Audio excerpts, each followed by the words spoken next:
यथा उपेयिबा ननास्वनाननुचानश्च इस सूत्र में उपसर्ग की अभिव्यक्षा करते हैं। तथैव वैसे ही तस्यादित उदात्तमर्धहरस्वम इस सूत्र में भी हर्स्वग्रहण अविवक्षित है। यदि कहो कि उपेयवान नस्वाननुचानश्च इस सूत्र घटक उप की अविवक्षा में ईबांस मत स्त्रिधा इत्यादि प्रयोग प्रमाण है। तो ह्रस्व की अविवक्षा में कुछ प्रमाण नहीं या नहीं, क्योंकि इसकी अविवक्षा में लक्ष्य दर्शन तथा प्रातिसाख्यादि प्रमाण है। पद पाठ में ये राह रथानां ये राह, तो ये राह इसमें एकार, तनून पात में ऊकार, रथानाम में एकार और तनून पात में ऊकार, तथा सचीपतिम में ईकार, सचीपति में ईकार अर्धोदात होता है। यह संपूर्ण ऋग्वेदों में प्रसिद्ध है। यद्यपि वनस्पति गण में उप्रत्यांत तनु शब्द को आद्युतात निपातन करते हैं। नौपात शब्द में तत्पुरुषे तुल्यार्थ तृतीया सप्तम्योपमानाव्यय द्वितीया तृतीया इस सूत्र से आद्युदात होता है। इन दोनों का समास हो जाने पर समास को अंतोदात प्राप्त होता है। उसको बाध कर, अंतोदात को बाध करके उभय वनस्पत्यादि को जुगपत इस सूत्र से पूर्वोत्तर दोनों पदों को आद्युदात होगा। और सती शब्द आद्युदात है, पत शब्द भी आद्युदात है। तो दोनों का समास होने पर समासस्य करके अंतोदात प्राप्त रहेगा। उभय वनस्पत्यादि को करके पूर्वोत्तर दोनों पदों को आद्युदात होता है। तथा प्रातिसाख्य में शेष को अनुदात प्राप्त होने पर पूर्व पद भूत तनु और सती के अंत को स्वरित कहा है। प्रातिसाख्य को मूलकार ने लिखा है, उसका अभिप्राय है पूर्व पद भूत तनु तथा सची का अंत जात्यवत होता है। विकल्प से जात्येन तुल्यम जात्यवत अर्थात स्वरितवत होता है। अभिनिहित प्रेक्ष प्रश्लिष्ट ये स्वरित के अवान्तर भेद हैं। तो स्वरित का आधा उदात्त होता है, उसको प्रातिसाख्य भी कहा है। प्रत्येक शाखा का आचरण करके जो ग्रंथ बनाया गया उसको प्रातिसाख्य कहते हैं।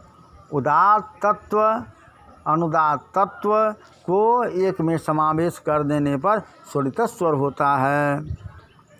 स्वरित की स्वतंत्रोदात्त की अपेक्षा अर्धमात्रा उदात्ततरा होती है। यह क्व वो स्वाह इत्यादि ह्रस्व स्वरित के अभिप्राय से कहा गया है। अर्धम्बा यह दीर्घ स्वरित के अभिप्राय से कहा गया है। आधा उदात्त होता है। इस कथन को व्यापक होने से ह्रस्व स्वरित का भी संग्रह हो जाएगा। इसका ही आदर करना चाहिए। इसको सूचित करने के लिए एवकार दिया गया। अवशिष्ट पर भाग अनुदात्त है। यह पद कहीं पर उदात्त होता है क्या? यह पद कहीं पर उदात्त होता है क्या? सर्वत्र उदात्त होता है? नहीं, उदात्त अथवा स्वरित परे न हो तो अभिप्राय हुआ। मनोरमाकार का मत है तो उदात्त अथवा अनुदात्त। मनोरमाकार का मत है उदात्त, गलती, उदात्त व स्वरित परे रहते अनुदात्त का श्रवण होता है। उदात्त और स्वरित के परे रहते अनुदात्त का श्रवण होता है। अन्यत्र उदात्त श्रुति होती है। अन्यत्र उदात्त श्रुति, अन्यत्र उदात्त श्रुति होती है। इस संबंध में साकल्याचार्य ने भी कहा है, स्वरित और उदात्त से पूर्व अपराकृत अर्थात स्वरित विशेष स्वराधा उदात्त होता है और उत्तर भाग अनुदात्त होता है। उदात्तानुदात्तस्य स्वरितः, इस सूत्र से विहित जो स्वरित है वह प्राकृत स्वर कहलाता है। उदात्त स्वरितयोर्जनः स्वरितोनुदात्तस्य स्वरितो वानुदात्ते पदात्तो तिस्वरितम, इस सूत्रों से विहित जो स्वर है वह अप्राकृत स्वर कहलाता है। अर्ध हर्ष शब्द से अर्धमात्रा प्रतीत होती है। यह हरदत्तादि ग्रंथ मतांतर का बोधक होने से किसी प्रकार लग सकता है। तथा अर्धमात्रा शब्दोर्ध मात्रायाम रूढ़, यह भाष्य विरोध वारण करने को शब्द कारण लिखते हैं। अविवक्षितम इत्यादि कथन बक्ष्यमान प्रातिशाख्य जिस शाखा का है तत्शाखा से विषयक है। तनून पाच्छति पति शब्दयोः, इसके आदि में यद्यप अवशिष्ट है, अशेख निघातः का अवशिष्ट तथापि है। तथा तो सती पति में इकार को तनून पात में उकार को अनुदात्त पद में एक वर्जम करके अनुदात्त प्राप्त रहता है। तथापि इत्यादि से उसका समाधान होता है। पूर्व पद भूत तनु और सती शब्द का अंत उकार तथा इकार जातिवत होता है। यह मनोरमाकार ने कहा। मनोरमाकार के मत से पूर्व पद भूत तनु और सती शब्द का अंत उकार का तथा इकार जातिवत होता है। और जाति पदार्थ क्या है? इसको शब्दरत्नकार स्पष्ट कहते हैं।